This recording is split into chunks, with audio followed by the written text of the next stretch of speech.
Hello and welcome to the video. So for the past 2 months I've been suffering from elbow tendonitis, and if you watch my channel this has pretty much become my catchphrase, and merch will be coming out pretty soon. For the past few months I've not been able to perform any pulling movements such as pull-ups, rows and even Romanian deadlifts, so I thought it was time to finally take the plunge and I bought myself some lifting straps. Experimenting has never really been my thing, especially when it comes to lifting gear. However, when I got the lifting straps I was actually pleasantly surprised and I actually thought it warranted making a video, so here we have. Should I use wrist straps? What are wrist straps? Wrist straps, also called lifting straps, are straps that are looped around the wrist and wrapped around the bar to make a hook-like system between the barbell and the lifter's hand. The main function is to let the lifter's grip more weight. They're predominantly used for heavy deadlifts and barbell shrugs. So what is all the fuss about? Should you be using them too, or are they a waste of time?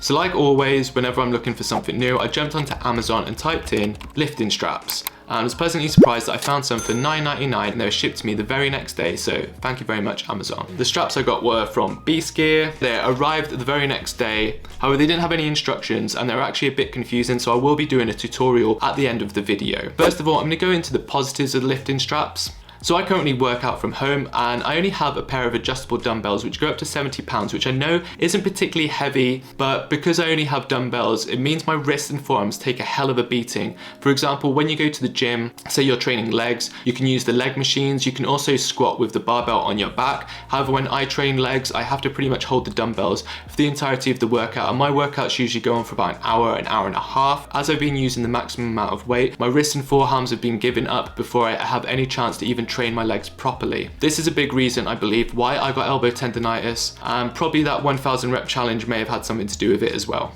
Using the straps has not only enabled me to train while I have elbow tendonitis, it has enabled me to get a much better mind-muscle connection, which is something I didn't even think about when I bought the straps. Using the straps allows you to perform an exercise without worrying about the grip. It also means your forearms and biceps are a lot less activated in the movement as well. So when I'm doing my rows, I can pretty much just focus on using my lat muscles to pull back the weight rather than really worrying about gripping and stressing out the forearm. Like all things, there are some negatives to using straps as well, so I would like to touch upon those as well now. First of all, and the main reason I've never used straps in the past, if you use the straps consistently, your grip strength will suffer and you may be able to get stronger and stronger in certain lifts. However, then if you remove the straps, you may become weaker and realize that your grip strength has suffered in the process, and you would have to continue to build your strength back up from the start. To avoid doing this, I would only put the straps on for my working set and my heavy sets. I would not use them for my warm-up sets or exercises I don't think they'll be beneficial for. Another negative is that they are quite fiddly and confusing when you first arrive. Mine didn't come with any instructions and they just look like 2 straps, so they actually take a little bit of getting used to, and I had to watch quite a few tutorials online, which is why I will be doing a how-to tutorial at the end of this video in case you're interested in using straps yourself. And third, and probably most importantly, is you can't wear your fitness tracker while you're using them, of course, because the strap will go over where your watch is, which is a bit of a bummer because I do like to track my workouts. So yeah, that's just something to keep in mind. Okay, so here we have the lifting straps. So this is what you receive in the post. They aren't left or right, they are both exactly the same. So first thing you're going to do is loop them through the loops here, and you want one facing to the left and one facing to the right. So you see this one's going to the left, this one's going to the right. So then to put them on, you want the strap to be going in between your thumb and index finger, like so. So you put it in here and then tighten the strap so it is now in between my thumb and index finger, and the same with the other strap. So that is how you have them on, and now I'm going to show you how to wrap them around a bar. I don't have a barbell at home, so I'll be using a trusty brush. So I would start with my non-dominant hand, which is my left hand, and you're going to want to wrap the strap underneath and then over a couple of times. And then you want to do, this is called a motorcycle twist. Like, I don't ride a motorbike, but I kind of get the idea. So you go forward and then pull back, and you'll feel the strap get tighter here, and then you'll just repeat that a couple of times.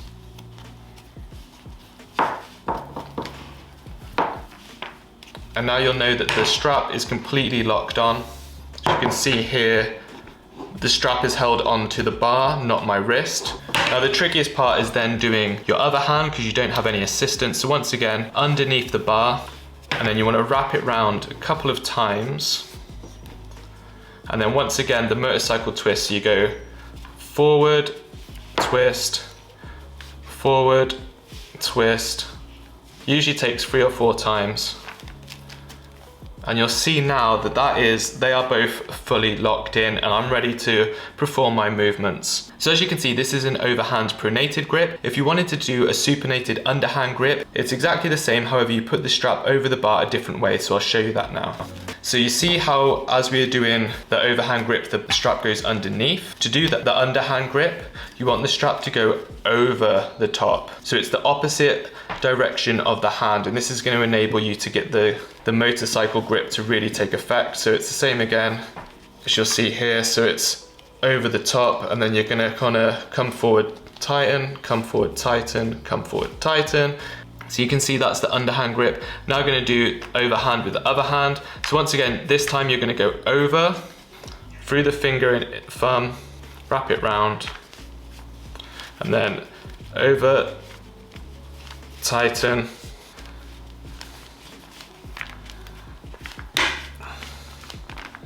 and there you see that is the underhand grip. As I say, I've been using these for a couple of weeks. It is pretty tricky the first couple of times you do it, and the first time I had the straps out, I literally was so confused.